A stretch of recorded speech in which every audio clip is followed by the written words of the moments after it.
In January, there were some terrible mudslides that occurred in Novo Fribrugo, Brazil. Novo Fribrugo is located about 2 hours outside of Rio. There are a number of great combat athletes who come from Novo Fribrugo who are currently fighting either in the UFC, Abu Dhabi, Bellator, Strikeforce, other organizations. Edson Barboza in the UFC, Pablo Popovich, one of the top grapplers in the world today and for the last few years. In fact, Pablo lost his mother in the mudslide. Wagner Rocha, who's also another UFC, Strikeforce, and Bellator fighter. Marlon Moraes, Muay Thai champion of Brazil, currently in Florida, looking for his break in the UFC. So there are a number of individuals who were originally from that area who directly lost family or lost friends, but certainly were impacted by the travesty. So American Top Team and the Armory had decided to start a charity together with Alex Davis as well, called Combat Athlete Charities. Combat Athlete Charities was meant to raise an awareness in the combat sport world and see what kind of response we got to help the people in that area. Thousands or more than 1,000 people had died. Tens of thousands were affected in a city of 250,000 plus people. Support for the opportunity or support for the charity was outstanding. The charity raised more than $20,000 in a very short time, was supported by some substantial sponsors, as well as some very generous individuals.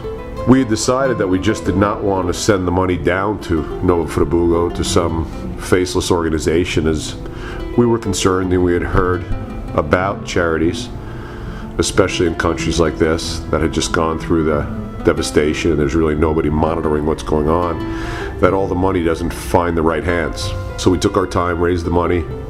Again, incredible support from the combat sport community, jiu-jitsu, MMA, kickboxing. And we went down there and decided to get boots on the ground in Novo Fribrugo. We flew into Rio and took a long trip, about a 2-hour drive out into Novo Fribrugo. And immediately you could see what had happened. There were large, what they call orange tongues, carved into each of the sides of mountains. I mean, dozens and dozens and dozens of them. Still wrecked houses, wrecked homes. You could see the swath that was cut on the side of the countryside in a lot of the areas. That even with this being a rainforest and growing back very, very quickly, still scarred the countryside. The mud was 6 to 8 feet deep in certain parts of the city. The water 6 to 8 feet deep. And what's amazing is we don't think about this, but the infrastructure there doesn't have the earth moving equipment, the capital equipment, the Caterpillar earth movers, etc. Not nearly to the extent we have here. But when we went there just a few months later, it was amazing, the cleanup. As you drove from the airport from Rio to Novo Fribrugo, you don't really realize the density of the housing there. In the States here, or at least for most part of it, houses are built separate from each other, not quite on top of each other.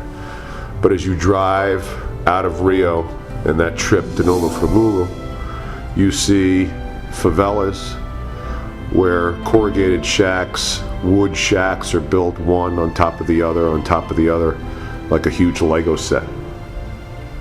All of it just inviting a mudslide to tear them down, and that's exactly what happened.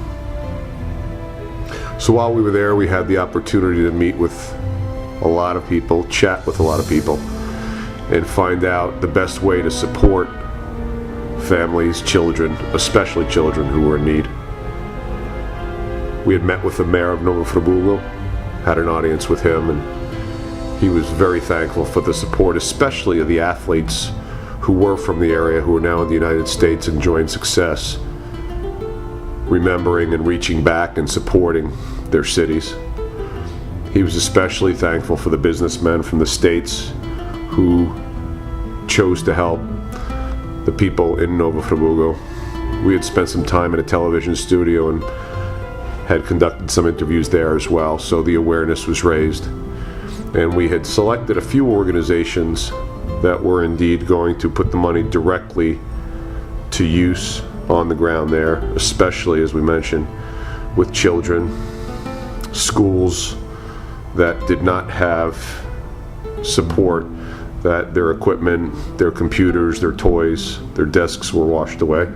But I walked away from the visit amazed at the spirit of the people and the empowerment of the people and the pride of ownership of those who, whether it was a large home or a small home or a corrugated shack, the pride of ownership.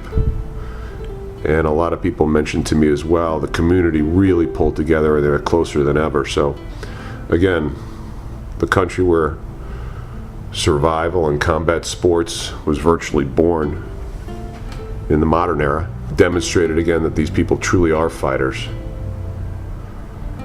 And we look forward to continuing to support them and support them with the generosity of the people in the combat sport had provided us with.